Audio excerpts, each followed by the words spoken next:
یہ امانتیں ہندوستان کی، اور انشاءاللہ قیامت کے دن اسی زمین سے یہ امانتیں اٹھے گی.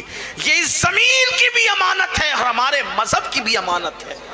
یہ اولیاء اللہ کے آستانے. اللہ اکبر.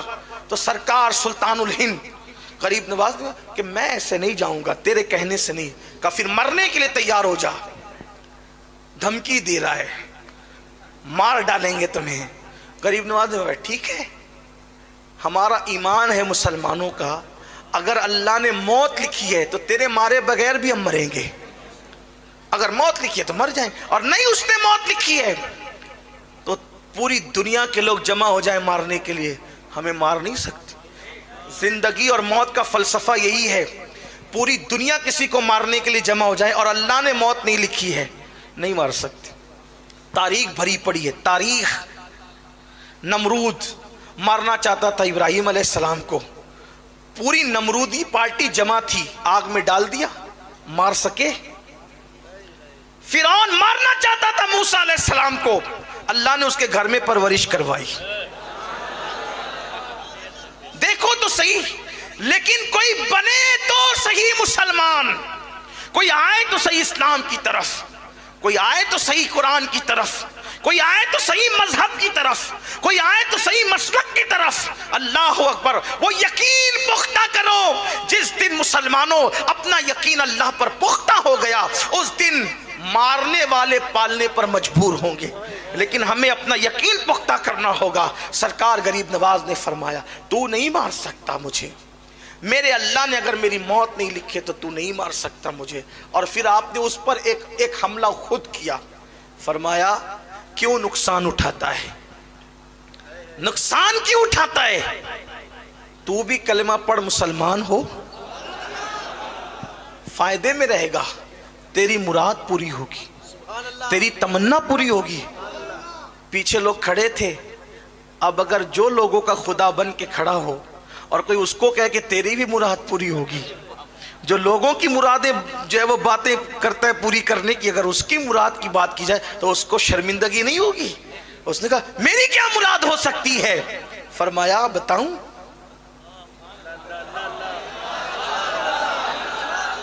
غیب دا نبی کا بیٹا اس لہجے میں گفتگو کر رہا تھا ایک جنات کے ساتھ.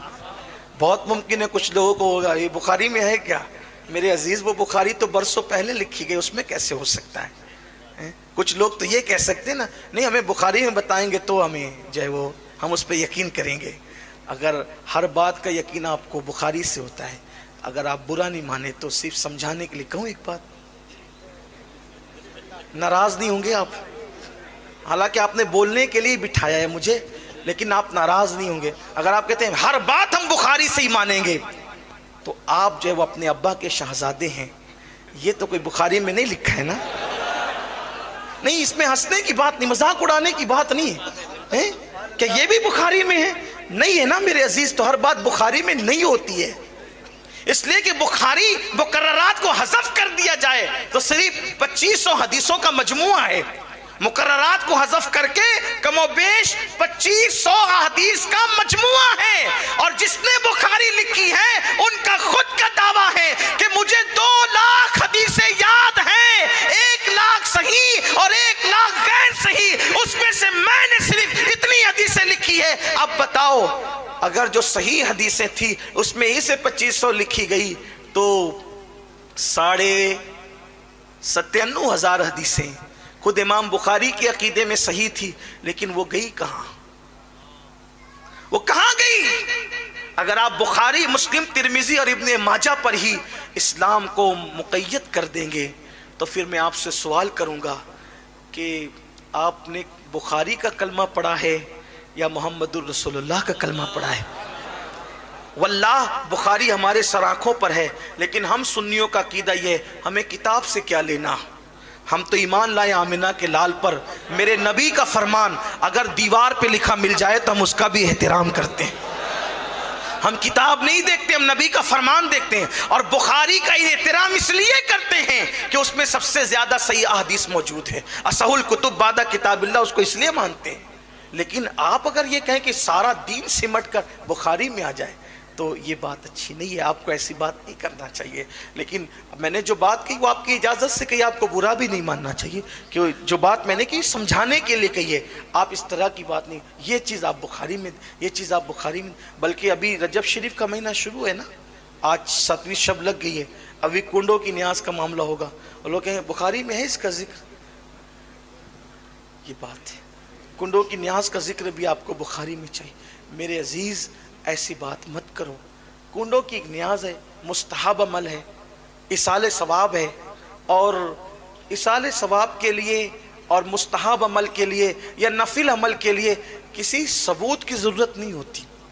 دیکھو ایک بات آپ سے کہتا ہوں، بات جو وہ تفصیلی ہو رہی ہے لیکن بات سمیٹنے لگا ہوں، سمیٹ بھی رہا ہوں دیر سے، لیکن آپ سننا چاہتے ہیں تو اختصار کے ساتھ اس کو کہوں.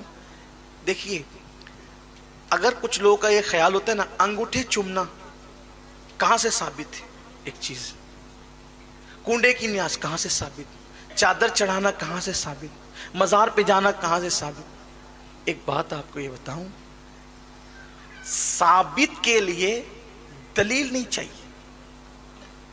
توجہ آپ کی، کسی چیز کے ثابت ہونے کے لیے، کرنے کے لیے، کسی کام کے کرنے کے لیے دلیل کی ضرورت نہیں ہے، ورنہ آپ کو ہر کام کے لیے دلیل چاہیے. پھر کرسی پہ بیٹھنے کے لیے کیا دلیل ہے؟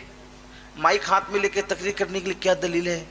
چھٹی کے دن غریب نواز کے عنوان پہ تقریر کرنے کے لیے کیا دلیل؟ یعنی آپ دلیل کے اندر اس قدر الجھ جائیں گے کہ آپ اصل دین کی معرفت سے محروم ہو جائیں گے. تو کسی کام کے کرنے کے لیے دلیل نہیں چاہیے. جیسے ایک سمجھانے کے لیے کہتا ہوں مجھے اسکول جانا ہے، اور کہا اس کے لیے کون سی اجازت دی آپ کے ابا نے؟ دورے کے لیے جانا ہے، کون سی اجازت دی؟ بات اجازت کی نہیں ہے. دین یہ کہتا ہے کسی کام کرنے کے لیے دلیل نہیں چاہیے، اجازت نہیں چاہیے. اگر دلیل کی ضرورت ہوتی ہے تو کسی کام کے منع ہونے کے لیے، کسی کام کے لیے منع ہونے کے لیے دلیل چاہیے، اجازت کے لیے دلیل نہیں چاہیے. ایک چھوٹی سی بات، آپ نے مجھے دعوت دی نہیں آپ نے، لیکن بتا رہا ہوں مثال کے طور پہ، ورنہ کہیں آپ یہ نہ سوچیں کہ بھئی ہم نے دعوت تو دی نہیں، آپ زبردستی کے مہمان کیوں بنتے ہیں. لیکن سمجھانے کے لیے آپ نے مجھے دعوت دی. اب دعوت دینے کے بعد آپ مجھ سے کہیں گے کہ سید صاحب یہ بتائیں آپ کو کیا کیا پسند ہے، اس کی فہرست دو. آپ کو توجہ آپ کی، آپ کو کیا کیا پسند ہے اس کی فہرست دو. کتنی فہرست بنے گی؟ جے پور سے آ کر جانے کا وقت ہو جائے گا لیکن دعوت کا وقت نہیں آ پائے گا. یہ پسند، یہ پسند، یہ پسند، یہ پسند، کتنا ٹائم جائے گا؟ اب آپ کو پکانا کیا ہے؟ عقل مندی یہ تقاضا کرتی ہے آپ یہ پوچھیں آپ کو کس چیز سے پرہیز ہے. عقل مندی کا تقاضا کیا ہے؟ آپ کو کس چیز، کیا آپ نہیں کھاتے؟ میں نے بتا دیا یہ 3 چیزوں سے مجھے پرہیز ہے، نہیں کھاتا. تو 3 چیزوں کے علاوہ اب آپ کو کیا پتا چلا؟ 3 نہیں پکانا، باقی جو چاہے. صحیح؟ یہی ہے نا طریقہ. بات سمجھ میں آتی ہے؟ تو اب اللہ کو کیا پسند ہے اس کو کہتے ہیں جائز، اور کیا ناپسند ہے اس کو کیا کہتے ہیں؟ ناجائز. تو پسند کی فہرست بنانا مشکل ہے. پسند کی فہرست بنانا، ارے جب میری پسند کی فہرست بندہ ہو کر بنانا مشکل ہے تو اللہ کی پسند کی فہرست بنانا کوئی آسان ہوگا؟ کوئی آسان ہوگا؟ جب بندے کی پسند کی فہرست کی حد نہیں تو خدا کی فہرست کی جو پسند کی فہرست ہے اس کی حد کیا ہوگی؟ کون پڑھے گا؟ کون سمجھے گا؟ کون معلوم کرے گا؟ تو اسلام بچوں کا کھیل نہیں ہے، میز پر بیٹھ کر 4 لوگوں نے اسلام گڑا نہیں ہے. طریقہ یہ ہے کہ یہ پوچھا جائے آپ کن چیزوں کو ناپسند کرتے ہیں، اس کے علاوہ ہم سمجھ جائیں گے کہ یہ سب آپ کو پسند ہے. کس کلر کو ناپسند کرتے ہیں سمجھ جائیں گے، اس کے علاوہ سب کلر پسند ہے. کس مشروب کو ناپسند کرتے ہیں سمجھ جائیں گے، اس کے علاوہ سارے مشروب پسند ہے. کس شہر کو ناپسند کرتے ہیں سمجھ جائیں گے، اس کے علاوہ سارے شہر پسند ہے. بلا تمثیل، بلا تمثیل اللہ کی پسند کو جائز کہتے ہیں، اللہ کی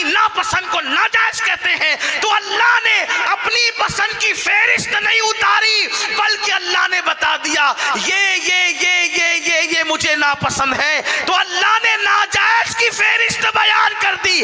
اب آپ کو بھی ایک پتہ کرنا ہے کہ جائز ہے کہ ناجائز، تو جائز کی فہرست میں مت ڈھونڈا کرو، ناجائز کی فہرست میں ڈھونڈا کرو۔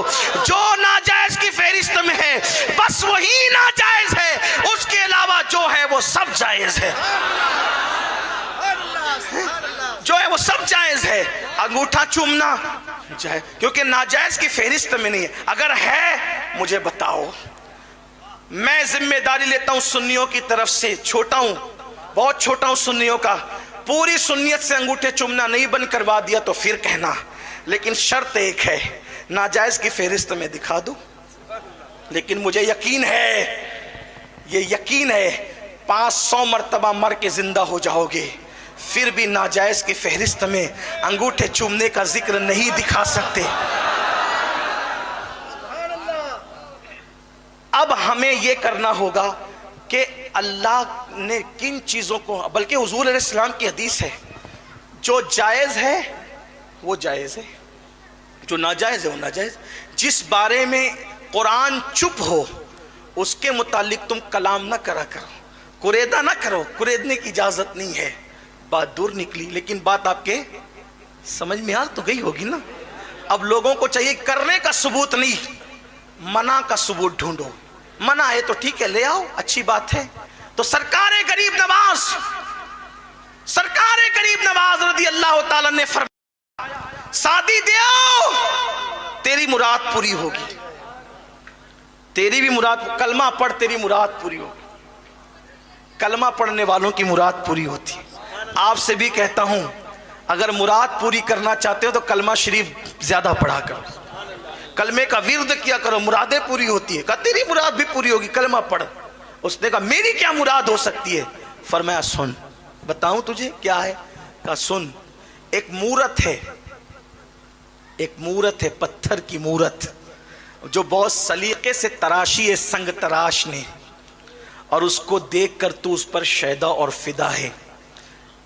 دن بھر یہاں کھڑا رہتا ہے، اور جب لوگ سو جاتے ہیں تو رات کو جا کر کے اس بت خانے میں اس مورتی کے پیروں کے پاس بیٹھ کر کہتا ہے، مجھ سے بات تو کر، مجھ سے بات تو کر، مجھ سے کلام تو کر، مجھ سے بات تو کر، مجھ سے کلام تو کر۔ روتا رہتا ہے لیکن وہ تجھ سے کلام نہیں کرتی۔ تیری یہ مراد پوری ہوگی اگر تو نے کلمہ پڑھا، اگر تو نے کلمہ پڑھا تیری مراد پوری ہوگی۔ سیرت النبی کا یہ پہلو، جنات کو کلمہ پڑھانے والا میرے غریب نواز کی زندگی میں کس شان سے آیا ہے۔ اللہ اکبر فرمایا کلمہ پڑھ، اس نے کلمہ پڑھا، کس لیے کہ محبت کیا نہ کروائے۔ اب تو وہ سارے بھکتوں کو چھوڑ کر یہ خود بھکت ہوا، اور اس نے کہا کہ کلمہ پڑھا، کلمہ پڑھنے بعد کہا حضور اب اس سے ذرا بات کروا دیں، چلیں اور بات کروا دیں۔ فرمایا تو خود جا، روز جاتا تھا ہمارے بغیر جاتا تھا، آج ہمارے کہنے پہ جا، سبحان اللہ، تاکہ پتا چلے محمد الرسول اللہ کے غلاموں کے کہنے کی شان کا عالم کیا ہے، سبحان اللہ، ان کی بولی کی شان کا عالم کیا ہے۔ جب غلاموں کا یہ عالم ہے تو سید الانبیاء کا عالم کیا ہوگا؟ جب ان کے گدا بھر دیتے ہیں شاہان زمانہ کی جھولی، محتاج کا جب یہ عالم ہے مختار کا عالم کیا ہوگا؟ کہ جا، اور جا کر اس کا ہاتھ پکڑ کر کہنا چل تجھے معین الدین بلاتے ہیں، جا کر کہنا چل تجھے معین الدین بلاتے ہیں۔ ہاتھ پکڑ کر کہا چل تجھے معین الدین بلاتے ہیں، وہ حقیقت میں چلنا شروع کر دیتے ہیں۔ سبحان اللہ، سبحان اللہ۔ حضور غریب نواز اس کا نکاح اس کے ساتھ کہتے ہیں، وہ کہتا ہے حضور میں آج بہت خوش ہوں، شاد ہوں میں آج۔ فرمایا ہم نام بدلتے تیرا، تو ہمیشہ شاد رہے گا۔ تو شادی تھا اب تک، اب تو ہو گیا شادی، شادی کر کے تو شادی ہو گیا، تیرا نام اب تو شادی ہے، تو ہمیشہ شاد رہے گا، شاد رہے گا، یعنی تو آباد رہے گا، خوش رہے گا۔ اس طرح اس کو کلمہ پڑھایا، اس کو خوشیاں عطا کی۔ یہ غریب نواز ہے۔ آخری جملہ حضور علیہ السلام کی سیرت میں ہم دیکھتے ہیں، حضور کی سیرت میں دیکھتے ہیں کہ تمام انبیاء میں سب سے زیادہ جس کے ہاتھ پر لوگ مسلمان ہوئے ہیں وہ مصطفیٰ جان رحمت کی ذات ہے. تمام انبیاء میں سب سے زیادہ جس کے ہاتھ میں لوگ مسلمان ہوئے ہیں وہ مصطفیٰ جان رحمت کی ذات ہے. تمام اولیاء میں سب سے زیادہ جس کے ہاتھ پہ لوگوں نے کلمہ پڑھا ہے وہ میرے خواجہ ہندوستان کے راجہ سرکار غریب نواز کی ذات ہے. ان کے ہاتھ پر لاکھوں لوگوں نے اسلام قبول کیا اور آج ہند کی سرزمین انہی کی برکتوں سے شاد و آباد نظر آ رہی ہے. اللہ ہمیں اپنے بزرگوں کے نقوش پا پر قائم رکھیں, ان کے نقش قدم پر چلنے کی توفیق عطا فرمائیں. بزرگوں کے نقش قدم پر ہمارا عقیدہ بھی رکھے, ہمارا عمل بھی رکھیں. تیرے غلاموں کا نقش قدم ہے راہ خدا, وہ کیا بہک سکے جو یہ سراغ لے کے چلے. گفتگو کے درمیان اگر کوئی غلطی ہو تو اللہ تعالیٰ معاف فرمائے. استغفر اللہ ربی.